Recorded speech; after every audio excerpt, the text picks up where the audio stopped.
Hello, hello. Oh, hi. Some people are in. We have a severe lag on the phone again, so I'm trying to figure out who it is if I can say hi to anybody personally. I don't think so.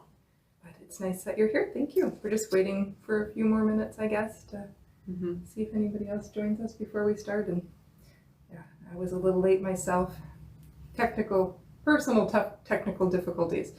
It's getting to be the time of the season where it gets insane around here. So we're in the showroom. We're usually in the maker space, but the maker space is like going crazy. So with pickup orders and people running through there. So we're going to try it over here. This is technically a showroom day and there's nothing scheduled right now. We take appointments and there's nothing scheduled right now, but if somebody does show up, I'm like looking around frantically like, are we going to get caught in here too? I don't know what's gonna happen. We're gonna end up like doing this in the bathroom or something. Yeah, I'll like, be kicked out of the room. We're just gonna keep getting kicked to the side.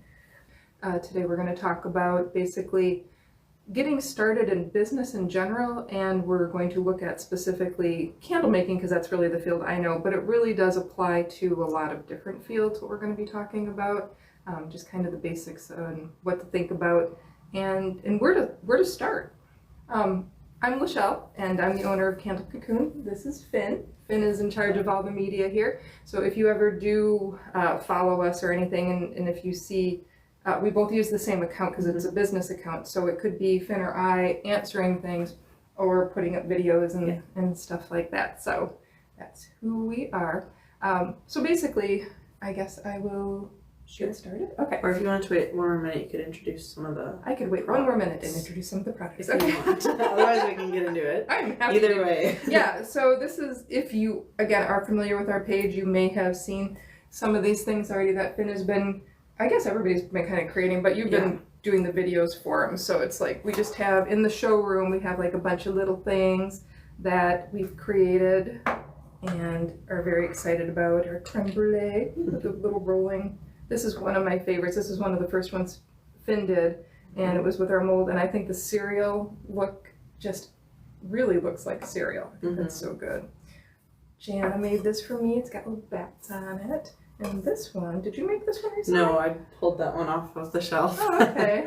Interesting. Yeah, I don't think I saw the green. Oh, I thought it was black. Okay, so it's actually people green. are around at Christmas already, so I wanted to put a little bit of Christmas. Okay. But still a lot of Halloween. I'm so live in the moment type. I am so bad with trying to plan ahead. Soapers are amazing because they have to plan like 2 months out, and I'm like, I'm here today. And yeah, so I'm always like 9 months behind. But it's 3 months early. It's 3 months early is what it turns out to be. But the moons that we've been doing, our little fox here, our little fox friend, of course, Bigfoot, owls. Oh, this one over here, this is so pretty. You just did this not that long ago, right? No, not too long ago. I don't think it's been on any of our TikToks yet. Oh yeah, she did this with the Surf's Up, right?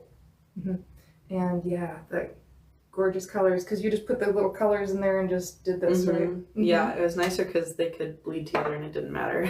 Yeah. I wasn't trying to keep them separate, so it was less pressure. Yeah, that is it. Okay, I think I am going to get started on doing the business stuff. So if you've come here to talk about starting a business, if you're wondering what it takes to get into a business, especially something of the crafting ilk, you've come to the right place. So the number one thing when you're thinking about starting a business is to limit your inventory. If you get inundated with inventory, that is where all of your profit is going, that is where all of your money is going, and it will strangle you. And so when you start out, you want to have a plan. And so I'm going to use candle making as an example because that's what I really, really know. I mean, soap, it's kind of the same way, but in candle making, okay, you can come from two different directions. You can come from the point of, I've been playing around in this field, I've got a feel for it, I really like it, how do I start there? Or you could come in like, I just want to start a business in candle making, and how do I do that? So if you already have a lot of experience, this is really going to make a lot of sense to you. If you don't have as much experience, stay with me on it because it may seem a little overwhelming at first, but it does help to limit things. In fact, you don't necessarily have to make the absolute perfect choices, but you do have to make choices and you do have to stick with it. Otherwise, you will really flounder. Like I know people that are like, I like this jar, now I like this jar, and now I'm gonna retest and everything over here, and then the labels are all bad. And once you start doing that, it gets overwhelming. You'll never make any money. So my perspective is, number one, you need to have a wax. If you're in candle making, of course. You need to figure out which wax you like. And so for people that have been playing around, messing around, they've probably already started with a lot of different waxes. You need to figure out, what kind of candles do I want to make? Do I want to make pillar candles? Do I want to make jar candles, container candles? Do I want to make just melts? And then you need to look at the waxes that are in that area and figure out what you want. There are paraffin waxes, there are soy waxes, there are coconut waxes, there are other natural waxes, all over the place. So you need to figure out, do I want a blend? Do I want any paraffin in it at all? So that is the first fundamental decision that you need to make. Once you figure that out, and okay, I'm going to say this about waxes too, they're pretty much all the same. So some are a little bit better than others, but whatever is closest to you, I would get that and I would make it work. Again, this might be a big difference between paraffin and soy. Like that might be your dichotomy in your brain for your ideology. And that is a very important thing that you need to figure out first. But once you find a wax, once it's close to you that you can get it at a reasonable price, because shipping is going to be the absolute killer on wax, I would stick with that and I would make it work. A lot of people are like, well, which wax has the best scent throw? It's not about the wax, it's about the scents that you're using. The more concentrated the scents, the more they will throw in any wax. Any wax. So it's really 6 of one, half dozen of another. Like you might like a look a little bit on one, test it out, see if you like it, and find a wax and go with it. I was gonna say something else about wax and now I just totally forgot. I'll probably pop to it again later. Okay. So once you get your wax, the next thing you're gonna do is get a container. I know some people are like, I want all these containers, I want to do all these different things. You need to start with one. You need to know your wax, you need to know your container. So figure out, what do you want? And again, are you doing containers or are you doing pillars? If you're doing pillars, it's kind of the same thought. Start with one mold, know that mold. But I'm going to go back to jars. I'm going to talk about jars. So you find the jar that you like. Every jar, every container is going to burn differently. So if there's more of a lip over the edge, or a ledge over the lip, or the like one of these. A ledge. If there's a ledge, yes, if there's like a little ledge over it, that is going to hold in more heat than a straight-sided container. So every container is going to burn differently, and you're going to have to understand how this container burns for you. And so to do that, the next thing you're going to do is you're going to do a base wick test. A base wick test is, okay, I love this container, I can do so much with it, I can put labels on it and everything else. Now you need a base wick. So you've got the wax that you picked out. What you do is you take your container and you take different wicks and you test for that size. If you look on my pages, you're going to see how I test. And I have a table of candles. I will have 24 different candles going at one time for each scent that we test. Basically, you want to do something like that to figure out what your base wick is. You don't have to do that much. You can look online and kind of figure out, like, okay, if I'm using the Golden Wax 464, which is a very common one for a lot of people to start out with, I see that, you know, a lot of people are using like this size wick. So I'm going to start testing that wick, and then I'm also going to start testing wicks one size up and one size down, and then I'm going to duplicate that. So I would do a 6 wick test. On our website, like I said, we've tested every single, maybe I haven't done this, but we've tested every single one of our scents in the Golden Wax 464, and now we're working on the BW 917, because that's personally my favorite wax, and so we can have all the knowledge on that. So you get your test starting. CDN 14 is in 3-inch diameter, is what the base wick works for us. And again, your environmental conditions may affect how your candle burns. So what I do is I get one CDN 19, one CDN 12, one CDN 16. And then I do duplicates of all those. So 2 CDN 16s, 2 CDN 14s, 2 CDN 12s. And you do a full burn on this. If you don't know what a test burn is, I strongly recommend watching my 3-hour-long video on how to properly test burn a candle and what you're looking for, because that will really give you a lot of information on what you're looking for in a test burn. I'm going to get a little off on the business tangent, but a lot of people really don't know what they're looking for. So in a candle this size, they'll think that they're supposed to get a full test burn on the first burn. That's not always or usually true for this size of candle. There is a component of heat that is trapped in this candle, which will affect your burn. If it's a shorter candle, you don't have that component, and a shorter candle should get a full melt pool on the first burn. So anyway, I have that out there. So going back to the business part of it, you would do that, you would do your 6 candle test burn and figure out if one of those is truly your base wick, which one burns the best, which one naturally burns the best. And again, I have a whole video on that. I mean, it is one of the biggest questions a candle maker could have. But with that information, you now have a place to start. So then when you go on, the next thing is you want scents. I'm assuming if you're doing jar candles, you're going to want scents. We do have some questions on the wax, quick. Sure. Have you tried testing with beeswax and coconut wax? Well, yeah, it's 2 separate things. You mean like a blend, or do you mean like just the beeswax in a container? I don't like beeswax in a container. I think it's really hard to wick for. Beeswax in and of itself is a wonderful wax. It likes burning better in a pillar. When it's contained at all, it starts to interrupt the airflow, and I find that it is one of the harder waxes to wick in the containers. Also, with beeswax itself, it does not allow a lot of scent throw. It literally binds with the scent and it won't release it. I'm going on a tangent. So beeswax so Vibar, if you've ever heard of Vibar before, Vibar is the synthetic form of beeswax, and it's actually made to tentatively hold on to the scent in your wax and then help release it. But if you have too much of it, it binds it. It's not going to let it go at all. So I don't know if I'm answering the question, but I do not like beeswax in jar form on its own. I only really like it in pillars. And generally then you usually have to use like a square braid, because it has this structure that is just the funkiest structure, and it literally doesn't allow it to crawl up the wick very well if you have the wrong size of wick.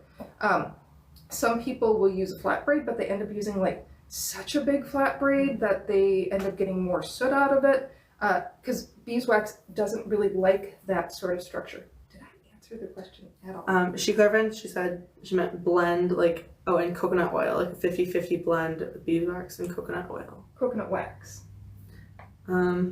Maybe. Where? She said I meant coconut oil. Oh. Beeswax and coconut oil, I don't know why.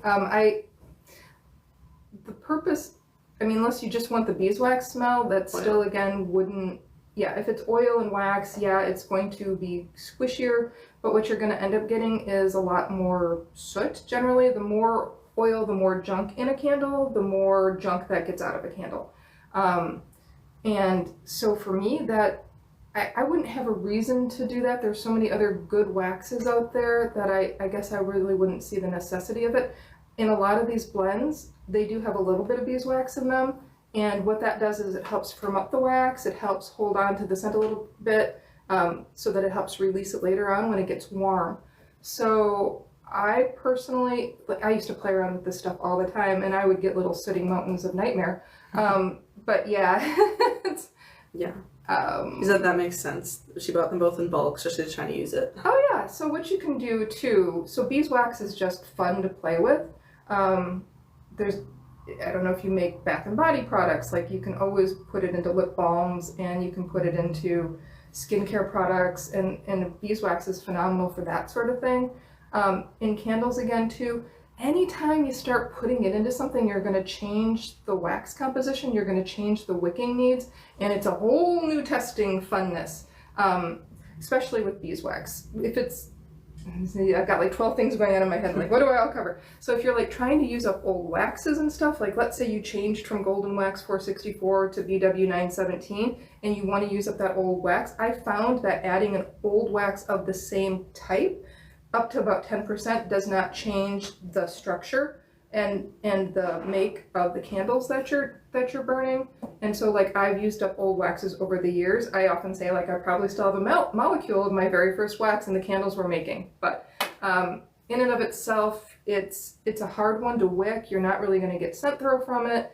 And wanting to use it up, I would actually use it on its own. Another thing you can do if you're just trying to use up your beeswax for fun, you can put it out on a cookie sheet And while it's warm, you can roll it up and make really cool looking taper candles. You can color it and stuff like that. Don't forget to prime your wick. If you don't know what priming your wick is, I've got videos on that. If you don't prime your wick when making candles, there's all kinds of problems. It could cause them to not burn properly. Most of you all are buying primed wicks. Again, another thing to get into. But I have a blog and I have videos on that if you're wondering. It's super easy to do if you buy raw wick, which often happens with beeswax wick. Did I answer the question? Yeah, she said she makes a lot of the Bath and Body products you're talking about, especially cold process soap. Oh, We've got a couple cold process soaps that we're working on too. Yeah. And you like the thought of the tall pillar candle. The tapers. For the taper, the rolled up one. Yeah, they're really fun. And I mean, with beeswax, you can, oh my gosh, with beeswax, so you could put out the sheets of wax and you can do like little cookie cutters with them and you can apply them to things too. So that's super fun, and always use up the like little odds and ends for things. Never throw your wax out, obviously. But yeah, you can keep redoing it over and over and over again. But yeah, I think that... She said she's new to following us and she's excited to see everything that we have to offer. Yay, so who is it? We're excited. Figure out. Feathered Goat. Oh, yay, hi! I don't know your name, but I want, want to get to know you more. Yeah, I've been watching you too, so it's really fun to see what you're up to too. And Right as Rain Soapery is also here. Oh, hi! Glad to see you. Yeah, did you see, like, you probably all know that we're not expert soapers. Is this the pumpkin coffee? That one is. Yeah, this is the pumpkin coffee. It looks so awful, but it smells so good. We're proud of our soap making skills, since this is, again, we only make soaps to do this testing in, as you've probably already heard us say a million times. Okay, so back to business. Did we answer everything there? Yeah, there's some highs. Oh, yeah, I love highs. That's fun. Okay, so where were we? So basically, again, the whole point of this is to keep your inventory as small as possible. And again, when you're messing around with stuff, take really good notes. Like, you're gonna think that you can remember everything you've done. I am telling you, after 25 years of, oh my God, 37 years of experience, you're not gonna remember. You're just not. And you're gonna think you are. And you might remember that one time, which will then make you believe that you can do it again, and you just won't. And so, like, I go back, oh my gosh, I should have brought my very first notebook out here, and I have the weirdest things written in it, like 7. It's like 7? Make sure they're good notes too. Like, I am working on a new soap blend, and I am changing out the coconut oil. Take actual notes so that you know what you can do. And so you can go back and replicate what you did. Right now I'm working on a project, and so I'm trying to create what's it called? Melt and pour colorants. So we're using our micas and we're impregnating them into blocks, so that, you know, people can just shave off little bits for melt and pour. I thought this is going to be an easy project. It's my point of frustration. It's my table of frustration out in the other room. It is, yeah. And so I have all these notes, so many notes, and so I have to keep going back and looking at them. And if I didn't have those notes, I would be starting back from square one all the time. And then, of course, I do have something weird written, like more. It's like, what? What part of?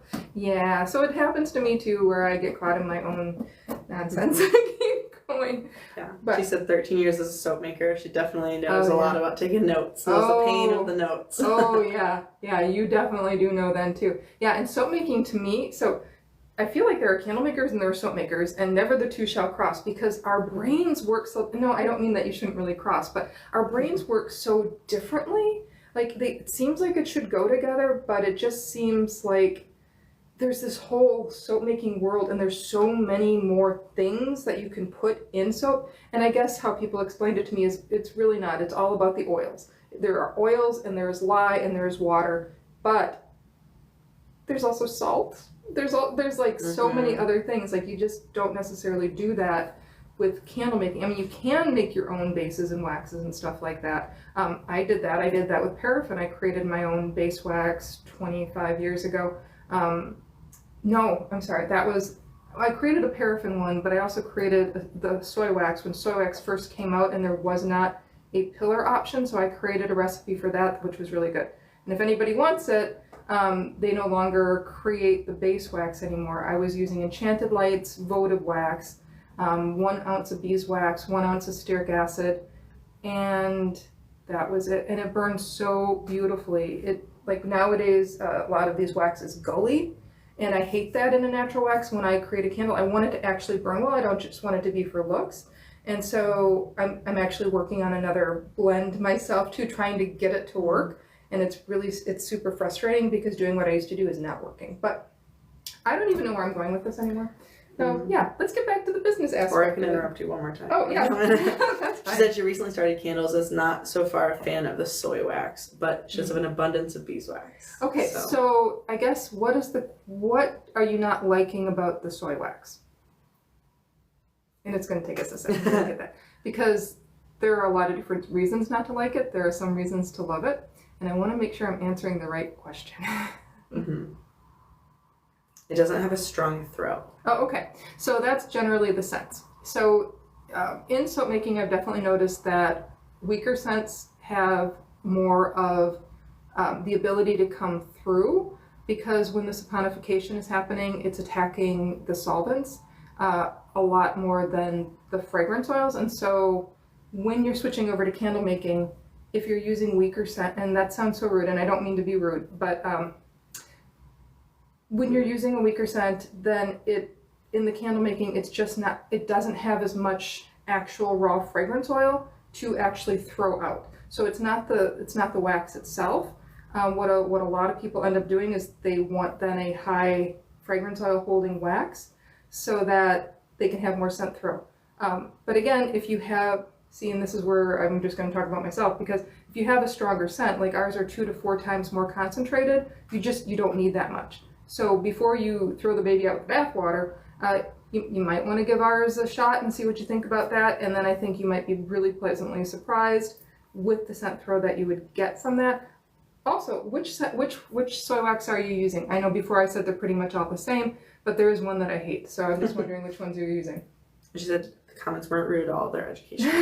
So yeah. Good. Well, okay, can I just preface this too? Because we are very different from all of our competition. But I do think that there is a place for everyone, and people are going to like different things, and that's great. I think that you're always going to find good things wherever you go. We really go the extra mile to make sure that everything we have is incredible by the time it gets to you. We do so much testing to make sure what we have is the absolute best. And sure, you can find good things, just about anywhere, but our scents are generally going to have way, way more concentration to them. Like I said, 2 to 4 times more. We make sure of that. They've always been phthalate free. They've always been pure. We're the original phthalate free company. Like, I never thought that was a thing to say. So I know I said it in another video too, but like, oh yeah, it just seems like the thing to do. And so I have a chemistry background, and so we always were phthalate free, super concentrated, and so many more notes. So what people don't know all the time is that a mono-noted scent can be very, very strong, but it's going to be a mono-note. It's going to be very flat. It's not going to have that depth. Once you start putting in a lot of different notes into something, and I mean real notes, not just made up marketing notes, once you have real layers and real notes in something, it's going to cost more because it's harder to blend those and have each aspect of it come through, but you can use so much less. So yeah, it's just such a different product. And like you may have noticed in some other things where it's like it smells nice, but it's missing something. And so that's not our sense. Our sense will catch you at every area. And I could do more, but I'm not gonna go in. Anyway. She said she's using 464 and that she's placing an order within a week or so. Oh, great. Yeah, the 464 is a very decent wax. I think it is a just fine wax, and you should be able to get a very, very good scent throw out of it. The only thing I've noticed with the 464 is that once I switched over to the BW 917, the 464 has a little bit more of a grainy smell. It lends itself absolutely excellent to any baked goods. I like that. The 917 has a more pure scent throw. It's almost sweeter. And I never noticed it before I started using the 917, so don't think about it that way. But with the 464, you can get an excellent scent throw with that. That shouldn't be an issue. So, okay. And one more thing. Yeah. Earlier in the live, someone had said something about moon dancers. So maybe if we have a minute at the end, we can talk about moon dancers for a little bit. Okay, you're going to have to remind me because I'll never remember I'll that remember. one. Okay. Where were we with the business talk? I think keeping inventory low. Keeping inventory low. So, okay, so so just to recap, you've picked out your jar, you've picked out your wax. And again, we're just looking at the container candle makers. If you're looking at melts or you're looking at pillars or you're looking at soap making, all that other stuff, you can apply the same thoughts to it, but you keep it simple, you change one aspect at a time, and you move on from there. So now you have your jar, you have your wax. I'm not going to say you have your wick because there's never any one wick for candle making. Never, ever, ever. So the next thing you're going to want to do is scent. Scent is the most fun part of candle making, along with color. But anyway, with dyes, you generally don't have to limit yourself on dyes. Well, depending on the dyes, like I say that with our dyes because our dyes will not cause your wicks, so throwing them in at any point, you're fine with it. Do not use pigments, do not use micas in your candle base. Okay, I have other information on that. If you're using it in your candle base, it will totally destroy your candle. Yes, people do it, and what they end up doing is they end up using a gigantic wick to compensate for the mica and the pigments that are in it, which often cause more soot. When you disrupt the flow pattern, that's when you start getting more soot. So yes, you can burn them, possibly, using basically a shoelace of a wick to do it, and I might be over-exaggerating, but Finn actually has a really great video that she put together showing what happens in a very limited amount of time using small amounts of mica versus what happens with our water dyes specifically. But there are other dyes out there, dyes that have pigments. And do you know what a dye is versus a pigment versus a mica? Quick thing here. A dye is something that totally dissolves in the wax or in the soap. A pigment is actually little particles that never ever fully dissolve, and so they're much bigger than dye, obviously. And mica is the same way. It's also a little tiny solid that will never fully dissolve. The pigment is smaller than a mica generally, and so it may look like it's dissolved, but it hasn't, and that can very much clog the wick. So when candle making, try to stick with dyes as much as possible, except if you are making like little embeds and stuff that you're putting on the top, you may want to make these with micas. And I say that because micas don't bleed into your wax like dyes do. Anytime you're using a dye, it can bleed. I used to make these when I had a store. I used to make these super cute tree candles, and I would use a turkey baster, and I would make like a tree, and it would look like this. And actually, it's one of my very first videos on here. If anybody wants on TikTok, if anybody wants to see it, totally adorable. But we use dyes so that it wouldn't clog the wick when you're burning it. They only last a month to keep that tree shape. And you can see them diffusing as they get older. Totally adorable still. I mean, you know, I gave the tree away as a present to somebody, and they were really happy with it. My mechanic made him happy. His wife loves candles. But anyway, yeah, bright shiny objects are my nemesis. And so, yeah, dyes versus, what were we talking about? When we're picking out scents or colors for candles. Okay, so then we were at scents. Wow, that was a really long segue, sorry. I'm kind of known for bright shiny object syndrome. Okay, so again, to recap, you have your jar that you picked out, you have your wax that you picked out, now you want to do scents. The thing you don't want to do is you do not want to go crazy. Start with 10 scents that you're looking for. I'm telling you, just start with 10, please.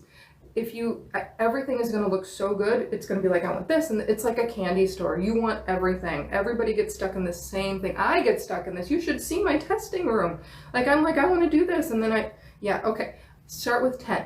Now, what you need to do is you need to categorize. You're going to need 10 different types of scents to sell. You're going to need a vanilla. You're going to need a lavender. You have to have those two. You're going to need some sort of, like, wintry Christmas tree scent. These are the 3 scents everybody needs to have in their line. And I'm saying this because I was forced to put a lavender in my line by 8,437 people. No, I mean, it's like, I hate lavender. I hate lavender so much, but it is one of, and to this day, I now have 2 lavenders because it is one of the most requested things that you're ever going to get. Okay, now categorize. You're going to want like a fruit scent. You may want like an alcohol scent. Make your categories. Make sure that you're covering a wide range of wants and needs. And now within that, you might just want to start with one. I mean, I would definitely start with a vanilla. The vanilla is your basis. Anybody that wants to get a candle that they don't know what to get is going to go for that vanilla or that lavender. So figure out which vanilla you want and test that. So, you know, you can get your other ones at the same time. Like if you're going to company A, order samples. Do not go right for the pounds. I know it may seem like You're going to save money doing it, but not everybody's stuff is different actually. There's a whole story about that. But you're going to get different things, and you're going to want to figure out if that's what you want and if that's what works for you. Once you figure out what you want, then you can go about ordering a larger size of that. The same thing with your wax. I know a lot of people, okay, I'm kind of going back a little bit. So I said before not to have too much inventory. There's some inventory that you do want to stock up on. When you figure out the wax you want, get a case of it. Don't get a pound or 2 or 5 or 10. Get a case of it. Even if you do end up moving on, you can always reuse it in your other products, like I said, at 5 to 10% a piece, but get a case of it. It is the best savings that you're going to get. Then also the jars you can generally get just a couple of cases to start out with, and then you can add as you go along. You don't necessarily need to get too many of those. If you can work with your supplier, you can optimize your shipping.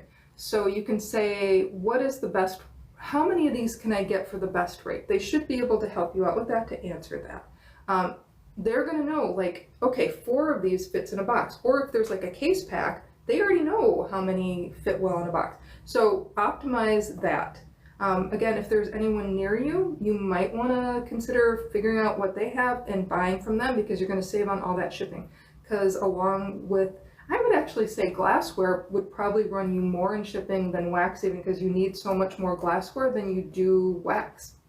So keep that in mind when you're ordering. Try to figure out who's close to you, how many trips can you make. Oh, the other thing is, do they have local delivery? So for our people, it is amazing. So anybody in, I'm looking at you because I'm never going to remember them all, Wisconsin, Illinois, Minnesota, parts of Missouri, Kansas City is new, North Dakota, South Dakota, and I think Nebraska. Anybody that orders there, we can use speedy delivery, and it's almost half the cost of UPS. So if you have like a candle supply person that you're working with, ask if they use local services. It could save you a bundle. And if they don't, and if you can find one, you can actually get an account and have it picked up, and it might save you a mint. Like I said, speedy for our people saves about half the cost when shipping out wax. So it is a nice thing. And then the other thing too, if your suppliers will work with you on this, is can they stick a couple of things on the top of your wax? If it's 45 pounds, you could stick on 2 pounds and not have a whole nother box. So you're going to save on shipping that way. It's not necessarily always made available to you, but it does not hurt to ask. And a lot of places may say, no, we can't do that. We have our ways of doing it, but it doesn't hurt to ask. And again, if it's going to save you, what is 1 box of shipping now for a smaller amount like that? Probably like $8 to $10 each time. I would ask. Actually, I do ask. I ask all the time. You should see the things I ask. And I ask nicely because they're allowed to say no, but if they can help me out, I am excited about it. I want to optimize my shipping. How much more can I put in that box and still not pay more shipping? And these are all questions that they should be willing to have. So keep that in mind when you're working with people. 2 things here. Okay. No questions are like a bad distraction. That's what we're live for, is to answer anything that people want to hear. And then we are located outside of Madison, Wisconsin. That was the question, yeah. Mm-hmm. Yeah, so I don't know where you're coming from, but we do have this showroom. Oh yeah, Ohio, you could totally get here. Yeah, but we do have the showroom. We have it by appointment on Tuesdays and Saturdays, and it's a free appointment. You can make an appointment on the website, and or you can chance it, but of course that's when everybody wants to be in here. Like there'll be 37 people that want to be here in the same time. Where we're located and the way that we have things set up, unfortunately, we're only allowed to have 1 group in at a time. We are not a retail store. We are zoned not to be a retail store. And they have made it very clear to me that I should not try to push that. So we do only have 1 group in at a time. We do not have a point of sale, but we have everything in here set up that they can go around. We have QR codes for everything, and you can order right there. And then we can fill the orders while you're here too. But oh yeah, come in. I'll make tea. That'd be really fun. I love it. So this is my favorite part in the whole wide world of my job, you guys. It's like when people do come in, I don't get any work done, and then I end up staying till midnight because I love being with people and I love helping people and learning what they're doing. And it's so exciting because I get to look at where they are now and experience it all over again. And this is what I love. So, okay. Anyway, now I'm talking too much again. Should I go back to the business stuff, or is there another question? I think there's no more questions. Okay. All right. So now with your scents, like I was saying, now you want to figure out what those 10 scents are. Start one at a time. I know you're going to want to do everything and it gets boring just to do one at a time, but if you're really doing this for business, you have to be methodical about it. You need to pick out that vanilla scent. You need to pick out that lavender scent. And oftentimes, even if it means like going back and getting like 1 or 2 more ounces just to make sure what you're doing, it is so worth it in the long run to get what you love and to start with that. You don't even know how many people I have coming to me that are like, oh, I wish I had known about you sooner, da da da da da. Now I have all these scents that I have to go through and I have to get rid of. You know, I'm like, well, if you don't love that, and again, it doesn't have to be about me, but if you don't love what you have or what you're doing, why are you going to stick with that? That does not make any sense in business, you guys. Pack that stuff up, sell it off, donate it, do something with it. Do not stick with what you don't love, because you're hurting yourself. You're hurting your business. What if, you know, the customers don't like it and you're sitting there for 3 years trying to sell off this product? That makes no sense financially. You have to overturn that inventory. What if you do find a group of people that like that? Now you have to restock what you don't like. Either way, it does not make any sense. Pack it up, move it out. I'm telling you. Or, you know, I wouldn't even give it out as free samples. Like we get stuff, we get so many samples here and like, I do give some of it away because I'm like, okay, it's a fine mono note, you can blend it, you can play with it, whatever. And so we'll give out stuff like that and people are just like, they're excited and it's fun to just play with some stuff, but I would not put a lot of effort into it. You know, you have other things to put effort into. Hi. Okay. Yes, we're live.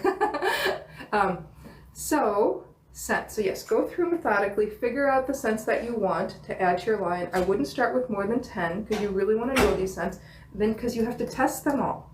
So now you've gone through, and there are different tests to use. So number 1, you're going to do your scent throw test. And so you're going to get all of those, we're going to say vanillas, into the wax.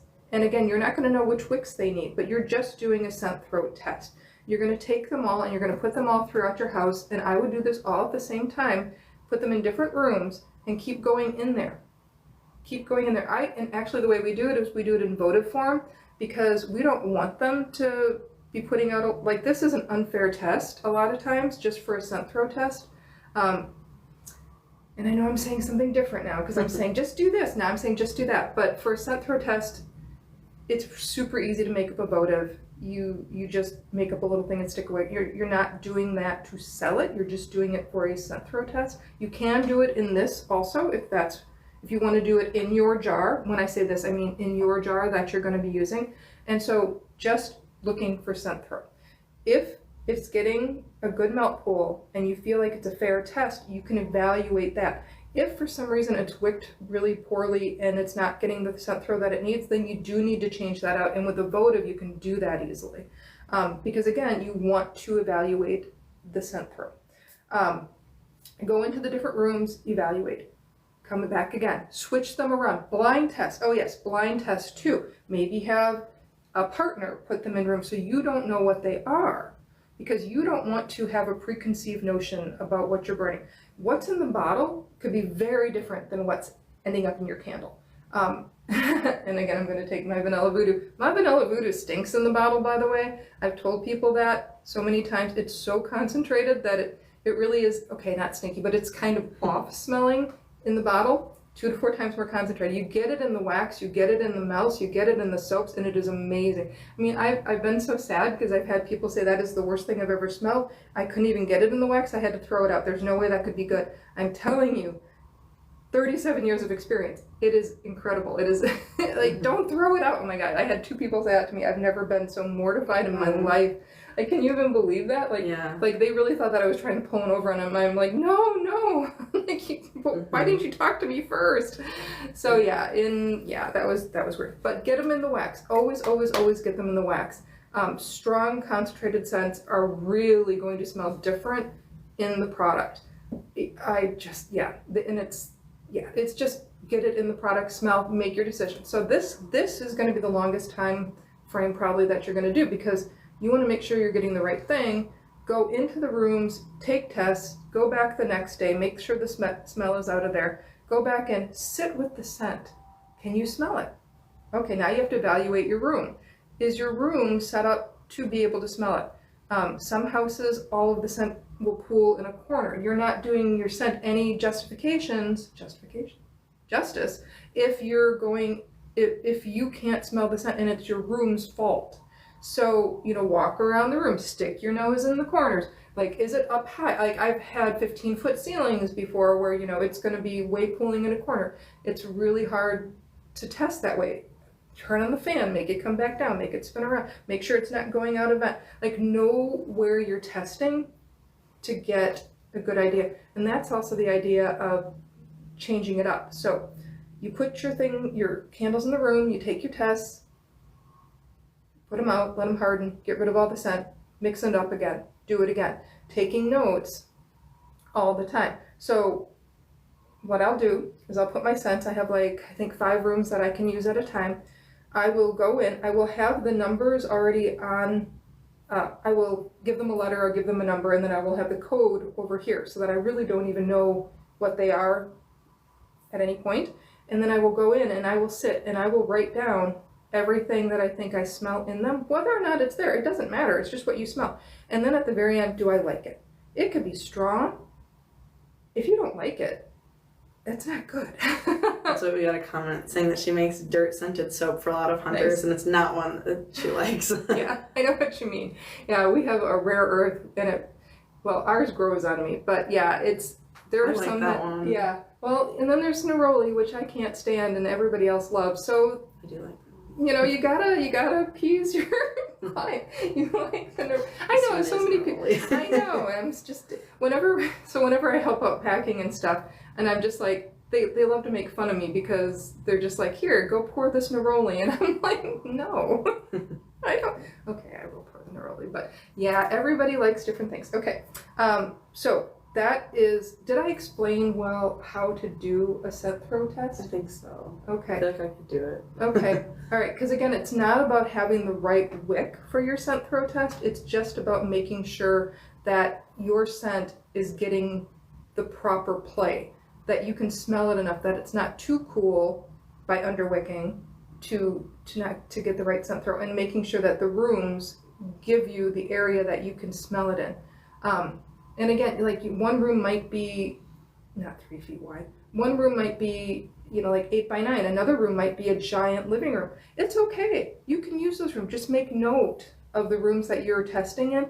And the other thing I do, okay, I should just tell how I do it. So, okay, I take my million little testers. So generally I come up with a scent, I put it out to the manufacturers, I get in all of these scent throws. I work with 15 different manufacturers, so I'm generally getting in about 15 to 30 scents at a time. If I'm coming up with, like right now I'm working on a brandy old fashioned, so I get those. I make them all up. I have like 30 different scents, and I will pick 5, boop, boop, boop, and I put them in the different rooms, not knowing what they are, but I will write their letters down so that I can know, you know, like later on when I'm going through. I let them go. I let them go for about 2 hours. I go into the room. I sit with them. I write down, what do I think? What do I smell? Do I smell the cherry? Do I smell the orange? You know, what is that weird thing that's there? Do I like that weird thing? Is that bitter? Is like, it's, you know, like it smells, you know, like, and it's just like, yeah, dog feces all the way. Like you write it down, like whatever comes to your mind, like you write it down. And then you put them out, let the rooms clear out, gather them back up, and then I'll put them back in with my other 30, and I'll do another mix, and I will do it again hours later after it's cleared out, taking notes all the time. Then, after I burn the entire, I make 2 of each also. I make one that goes into the burning, and then the extra one in case I have to go back and reburn, because I don't want to make another candle, so I make 2 votives of each one. Okay, so after I go through all that, I look through all my notes, and I see, like, which ones did I like? What is the best scent throw? I didn't even say this part. I also put number scores on them. So let's say I've got brandy old fashioned in the bedroom and it's a 7. Then I've got a different brandy old fashioned downstairs in a large closet that's like 8 by 9 closet, and that one is only a 3. Well, you know, obviously the one that's a 7 in a larger space is going to be way stronger. So if I would even switch those around, you know, what's it going to be like in a closet? But you give them the number scores, you write down like the room or the room size or however you identify that information so that you know what you're testing, because you're going to try to equalize this. You have to go, wow, I really love that scent, but it only was burned in these really open rooms, and I was only getting 5s on them, but my rooms are like huge, and I never actually got it into a smaller room. Okay, now you can take that same candle and maybe do a test and put it in the smaller room and see what you get. You can also work at it and say like, okay, I've only been burning it at 3%. What happens if I burn that at 5%? And so then you can see like, is it going to be okay to do that? So you can see which scent's your favorite and how much you would have to use it at to make it work. Because again, you guys are not going to the manufacturers, so you can't say make this stronger. So that's how you would have to do that part of it. Then after that, you make your decision. That is your decision now. Good or bad, that is your decision. Yes, you can go back later on and redo things, but right now, that is your decision. You need to go with that one. Now, you do the wick testing. So do we have any questions before I go on for wick testing? I think we're good? None so far. Oh, I make the dirt Sunday. Okay, so now we have our vanilla. Our vanilla, that's 1. It's gone through heck and back, right? And we have it. So now we have to learn how to wick it. So now wicks are one of those things that you have to have a lot of.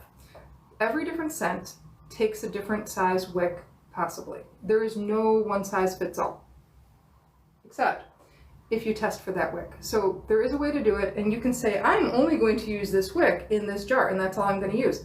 And if the scent works in it, you keep it. If it doesn't work in it, you get rid of it. I find that to be a very limiting way to do it, and you will miss out on so many different scents doing it like that, but that is one way to do it. I definitely have a few people that do it that way, and that's what they're going to do. But to do a wick test, sorry, not a scent throw test, to do a wick test, that's a hard one if you don't have starting information. With our scents, we have, it's over there somewhere. We've tested every single thing in the Golden Wax 464, and we're working on the 917. So we give you a place that you could start with for testing, and then there is a way to read the chart. It's not there, is it? I don't think so. It's on our website too, but there is a way to read the chart. So like, let's say your candle is 3.5 inches. There's a way to read the chart to figure out, using the Vanilla Voodoo, what we would suggest you start with. But you still need to do burn tests, and you need to burn them all the way through. You cannot just have it start, say this isn't working, and flip it out for a new wick. Number 1, wax does have a memory. Soy wax doesn't have as much of a memory as paraffin does, but it does have a memory, and you're going to mess up your test. It's going to just end up taking longer. So what I suggest doing is, if you have your base wick from before, you do your 6 candle test. You go 1 up, 1 down, and duplicate. And you do that test, and you see, does that work? If it does not work with that scent, and again, burning them all the way down, taking notes all the way through, then you know that you're going to have to go up or down with it at least. It's going to give you some information, and you're going to be like, oh my gosh, Lachelle, that's so much work. Do I really have to do all that? Yes, yes, you do. If you are selling candles, you need to put the work in, but it's not wasted. I know it seems like it's wasting a lot of product. The thing is, did you know you could write all of this research off on your taxes? I am not a tax accountant. I am not legal advice. Talk to your accountant, but it could be hundreds, if not thousands of dollars that you could write off on your taxes. So please look into that for anybody doing this. The other thing is that I've learned from, and this is again going back to the business aspect, you're going to want to get insurance. And one of the wonderful things about having all of this information is it's going to make it a lot easier for you to get insurance. And the thing that I'm going to say this right, because again, I'm not the legal person, because this is what the insurance person told me. He's like, and he personally said, it's not that I would not tell you to have insurance, but this is actually more important for you, and this is coming from him, is having all of this data. If something, God forbid, were ever to happen and you'd go to court and you come in there and you have your information on how this specific candle is supposed to burn, and then the judge goes, okay, defendant, where's your burning information? Like, what do you mean burning information? The liability could switch very easily. And so having all this information is not a waste of time, and it does really help you. And it helps you with every aspect of your business, knowing how your products work, how they burn, and then you can talk to the customer. If the customer, like, okay, what if the customer comes in, they're like, I can't smell this candle. And you look at the candle and you see that there's just a tiny, tiny little patch that they just started burning. Well, of course they let it go for an hour and then they put it out. Number one, they may have just destroyed their candle because of the memory burn. Probably not with soy, but they could have. And number two, the more welted wax, the more melted wax there is. That's what the scent comes out of the hot wax, not out of the wick. The more wax, the more scent throw. So, you go home and remelt this and let's get more of an idea on what's going on. Or if their wick isn't working, you can look at what you used. Maybe it is a faulty wick, but you'll have more information to be able to talk and converse with your customers too. So invest in wicks. I suggest getting wick tester packs, or a lot of places will sell like little 10 packs of wicks.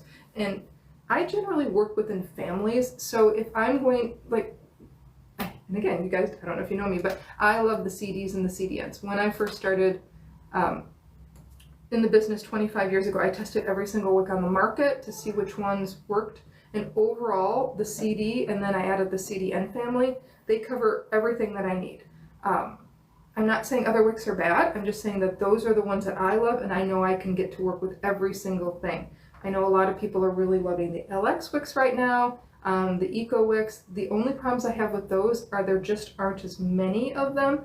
And so if you get an in-between need, there's not going to be a wick in that family to cover it, and then you're kind of out of luck. CDs and CDN wicks, every 1/4 of an inch change in diameter, they cover that. With the Ecos and the LX and things like that, it's usually like 1 inch to a 3/4 inch jump. And so there just isn't a lot of, there's like no overlap, and either it hits it or it doesn't, and otherwise you're out of luck. So get a lot of wicks. Don't need to buy hundreds, but I would definitely have a range so that you're not sitting there going, oh my gosh, I really need this wick, when it's like, 25 cents and you could have had it. So stock up on wicks in smaller amounts, but lots of them. 1 case of wax at least to start with, a few cases of jars, and keep to your 10 cents. That is how I would start my business. Also checking into insurance. So this is very general. I'm not covering should I go into retail or wholesale or things like that. But that is just, if I were to start a business, this is what I would do. That's going to keep your inventory down. That's going to keep your profit. Oh, big thing. Do not start selling right away. Do your research. I say 6 months. And yes, can it go faster? If it's what you dedicate your life to, it can go much faster. You can get there in like 2 to 3 months probably, but you do have to do your research. Because if you start putting out a product that's not fully tested, you're going to hurt yourself so badly, and you're going to be like, oh, but I just need to make some money. Yeah, well, I get that. I started out with $300. I needed to make money badly, and I had to hold myself back every step of the way from not just putting out, incomplete product, because I would have lost so many customers. For every bad thing that happens, you will lose 10 customers. 10. So they do not hesitate to tell their friends that they got something bad or that they're unhappy. They will tell the world. They will tell people they don't know. They will stop them on the street and they will say, yes, I'm exaggerating a little bit, but it really is like that. And then when people do like you, they'll maybe tell one person. So business grows really slowly that way. But you don't want to hurt yourself before you even get started because you feel like you need to make that buck. If that is such an overwhelming need, and I, again, get this, I had nothing when I started out, you may need to get a side gig to start with. And okay, a lot of you probably already have a side gig. I was coming out of college, so that's why I was looking at it that way. I basically came out and I decided I'm going into candle making, and my friends go, what? You make horrible candles. And I go, I know, but we're going to fix that. Because way back then I did. I almost started somebody's house on fire. But that's beside the point. I used my scientific education and I learned how to make really good quality candles. So, but I am telling you from experience too, do not put out inferior product. You will lose customers. All right. That's the basic thing of business. I don't think there's anything else. Unless you want to see some of the types of jars or types of waxes, or we have everything here. I could show things, but it's probably not that exciting. I don't know. I think. If you did want to talk about moon dancers for a minute, okay, you could do that. And I'm just gonna Yeah. Okay. Yeah. And word of mouth is really good. Let me tell you though, if you get a golden bob, hold on to them with all your might. The golden bob. So I was in real estate for a little while. A golden bob is a person that loves you, believes in you, and actually talks about you. They don't gatekeep you. And they are so helpful. Take them out to dinner. I mean, give them free product. I'm so not kidding you. They are amazing. I have a friend who I found out later is deathly afraid of fire. And she let me do an open house with my candles in her house. And so when you have an open house with candles, you light candles. She literally stood over them and like was watching it the whole time. And I'm like, are you okay? Like, you let me have this in your house. And yes, she was a golden bob, and she definitely helped my business grow. She never burned a candle, but she loved them. So keep those people tight and close to you, and give them love back. You know, it's always appreciated. And okay, just sidestepping a little bit, and then I'll get into mood dancers. Finding out this community on TikTok too. Feather Goat, you're one of them. It is Goat, right? I got that right. Yeah, yay me. You're one of them. You're amazing, and this community is amazing, and I'm so happy and excited and like gonna cry to be a part of it, because it's not what I expected on TikTok, because it is so loving and warm and open, and how much you guys all support each other is phenomenal. I love that, and I so am happy to be a part of it. Yeah, anyway. But find your golden bobs, keep them close, and yeah, I don't know where I was going with that, because now I'm on foot. Moon dancers! Alright, what are we talking about with moon dancers? Just maybe a little more about what it is, yeah. How it came about, my process? Yeah, and maybe like just describing what it smells like to you would be great. Am I allowed to say it? Are you guys going to stop me again? So, okay, when I create it, so all of my senses come from a memory, from a thought, from an actual thing.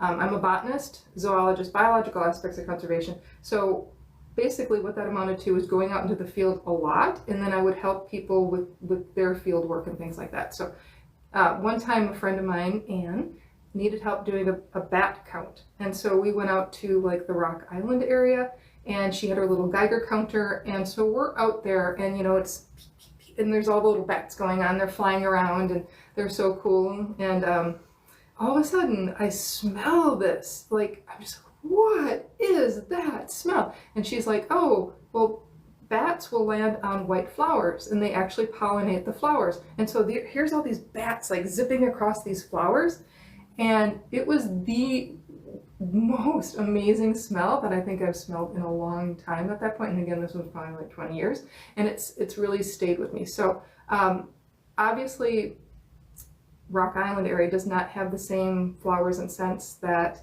I used in the scent, but it's a fantasy, it's a memory of what that was. And so in the scent, it's heavy on night blooming jasmine, which is a beautiful scent, and then there's lilac in it, and then there's all kinds of greens and clear florals.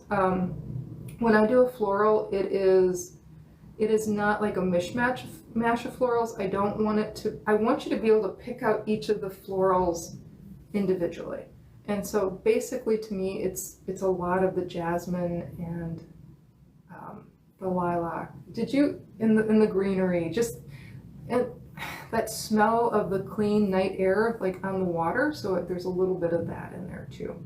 But yeah, I hope that's, yeah, ask for a free sample. We have free samples. Because I can't remember what the other notes are that are in it. Because when I create something, this is a big difference. When I create something, I create it as a whole. I don't think of little notes. I think of, do I like this or not? And so when we have to write up notes, okay, this is a big one. They're not necessarily real. They could just come from marketing. If you think it's in there, it's in there. That's how scents are. So nobody's lying. It's just, they're not taking necessarily, you know, scent A or B, but it may smell like that to create it. So, you know, most of my stuff is fantasy stuff. So I'm not trying to pick it apart. If that makes sense, because I'm not trying to be rude about that, because I'm not a notes girl. I also have a blog post on that. It's a whole experience. And so when people are like, well, what does it smell like? I'm like, well, read my description, because I'm trying to put you into the mode of what you're going to smell. Whether or not you actually smell the different parts, you may not. And so that's one of the other problems is when people see something that they want to smell, if they don't smell it, they get upset. And it may actually be there, but it may be that it's supporting the overall note or the overall scent and not just a note that's activated. Does that make sense? Like, I think so. yeah, I don't know if I explained that well. Like, people are like, well, what are the parts that it smells like? And it's like, I'm a whole. The whole is more than the sum of its parts type person. If you go in there trying to pick out parts a lot of times, I think that it gets confusing. And I think that for me, it takes away from the overall feel of the scent. But I do have notes there too, if you want them. I've given it. So yeah, they are there. Yeah, she said it sounds lovely, and she's not normally one to like florals. Right, neither am I. And that her nose is different than the average person, so she gets to like sometimes the whole smells different than when it's the parts. Yeah, so that's cool. Yeah, and yeah, there is just no parts to me. It's always a whole. But yeah, smell this one. I think you might really like it because I don't really like florals either. But I like real florals. Like if it actually smells like a real flower, because I love flowers. If it can actually smell like a real flower, that's my go-to. And that's all of our scents we try to do that with. Oh my gosh, Floral Symphony, I'm sorry, but I think I did a really good job on that one. It really smells like a bouquet of farmer's market flowers with roses and chrysanthemums and all kinds of flowers. And you can literally, and I just said not parts, but you can literally pick out all the different flowers that are in it. So much. But Moon Dancers is very different. It's very elegant, a lot of jasmine, and I just love it. But they wouldn't let me name it bat pollinated. I can see why though. Okay, I get that, Finn gets that, but a lot of people don't like that for some reason. I don't know if you even liked it or not, but I think it was I liked it. You thought it was a bad idea though. Yeah. I wanted it to be moth pollinated, but right. That's the one I was voting for. Yes, I haven't researched that. Maybe that'll be the next one. Apparently our internet just went out. We are going to wrap things up pretty quick here. I think I've covered everything about, my main point was keep your inventory small and have focus when you're doing anything. If you are adding a new scent, concentrate on that, and as your business grows, you obviously have to keep doing your business because that's what's making your money. And if you do want to add anything or change anything, do it very methodically. Do not just get everything in the world for your business. Now, if it's something you want to do on your own and you want to play around, that's a different story. I'm talking about the business aspect of it. So yeah, that's about all I have. So it was a pleasure chatting with you guys too. Thank you so much for all the engagement. We had a lot of fun. Yeah, I love this. I like it. I wish I could just do this all day long. Right. So thanks so much. I'll wave from back here. Yeah. And let me know if you do order. Make sure that you say who you are so that I can add a little extra something. We don't generally do a lot of like extras. We really work hard to keep our prices low so we don't mark things up to just give sales and mark things down. Which at this point kind of drives me a little crazy because it's like I'd love to just throw in all these extras, but then that our bottom line. So yeah, but let me know it's you. So thanks so much. Okay. Bye everybody. Bye.